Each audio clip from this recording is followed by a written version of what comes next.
quiero hacer primero un repaso muy general de lo que fue el zapatismo. De repente voy a leer algunas cosas que tengo por acá apuntadas y voy a pasar un PowerPoint que me va a servir de apoyo para que podamos referirnos a algunos de los aspectos de la rebeldía zapatista, y me atreví a armarla a manera de cuadros, pensando en uno de los autores más antiguos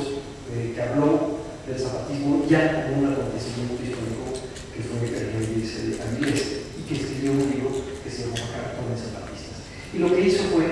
manejar pequeños elementos, pequeñas anécdotas para tratar al final de amarrar y tener un panorama general de algo tan complejo como el movimiento zapatista. Tal vez una de las características más singulares del zapatismo de Emiliano Zapata es que su explicación, a diferencia de las otras facciones y de los otros protagonistas de la revolución, alargue sus raíces explicativas por siglos. No es tan inmediatista, sino que se explica solamente si explicamos un problema de siglos, y que tampoco se detenga la historia del movimiento y la biografía del personaje el 10 de abril de 1919, que es la fecha de muerte de Emiliano Zapata, sino que se siga hasta acá y que nos parezca verosímil leer un periódico actual y escuchar o leer sobre los zapatistas en Chiapas. Hay algo ahí que nos permite entender que hay una historia cargada de siglos, una historia cargada de símbolos, una historia cargada de imágenes, de hechos fortuitos, pero también de acontecimientos singulares como este decreto sobre la circulación del papel moderno. Muchas son las ideas preconcebidas que tenemos del zapatismo, que algunas de ellas habrá que buscarles el origen. Espero que podamos llegar a ese principio, a esa genealogía el día de hoy, pero otras finalmente son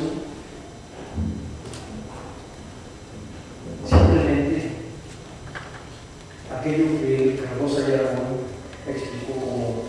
el brusco poema de Zapata. Es decir, no se trata sino simplemente de ajustar cuentas con la historia. Todos los historiadores están de acuerdo en explicar el origen del zapatismo con el origen de los pueblos indígenas del centro-sur de México y con el origen de su vecino agresivo,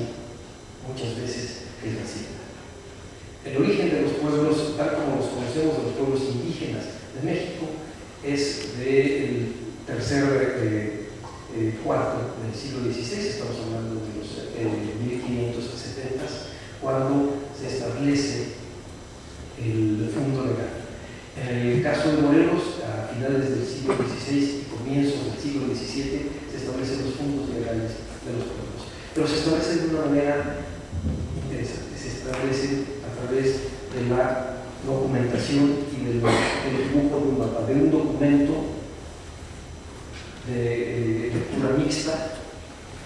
que son glifos, aunque ya fueran occidentalizados, con glifos siguiendo el sistema indígena, junto con palabras a veces en náhuatl escritas en caracteres latinos. Es lo que se llamaba la mapa, que acaba siendo para los académicos códices de linderos, códices de tierras, documentos de tierras. Lo curioso es que estos documentos se van guardando como parte de la identidad de pueblos que no saben leer, pero que saben que eso les da cohesión y que eso les ha funcionado con el derecho castellano para defenderse de los vecinos que quieren sus tierras. La geografía de Morelos, desde siempre pensada paradisíaca, tenía, pues, por un lado,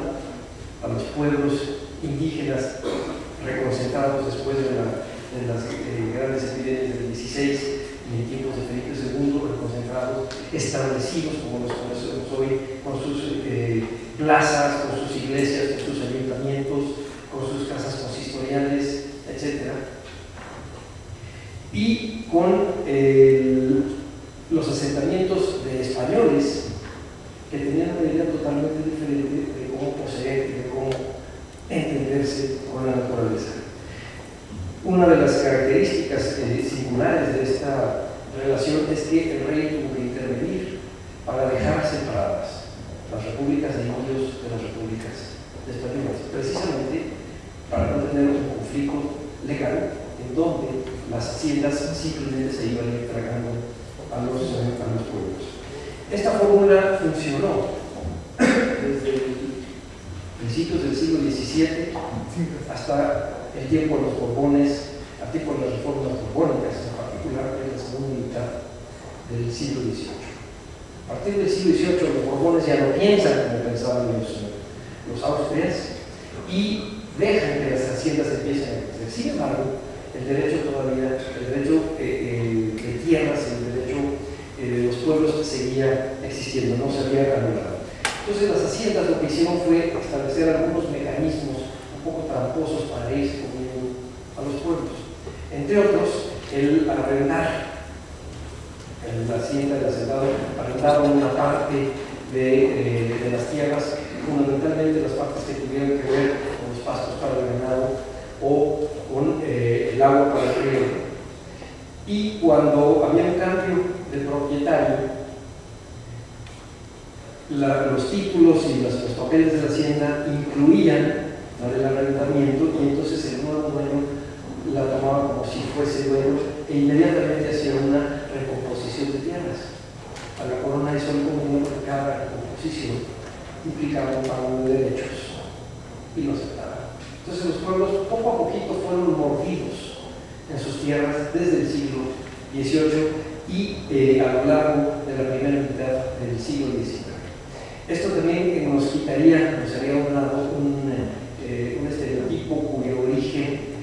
se remonta quizás a los mismos zapatistas, al pensar que las haciendas se aprovechan de las leyes de reforma para quitarle las tierras a los pueblos con realidad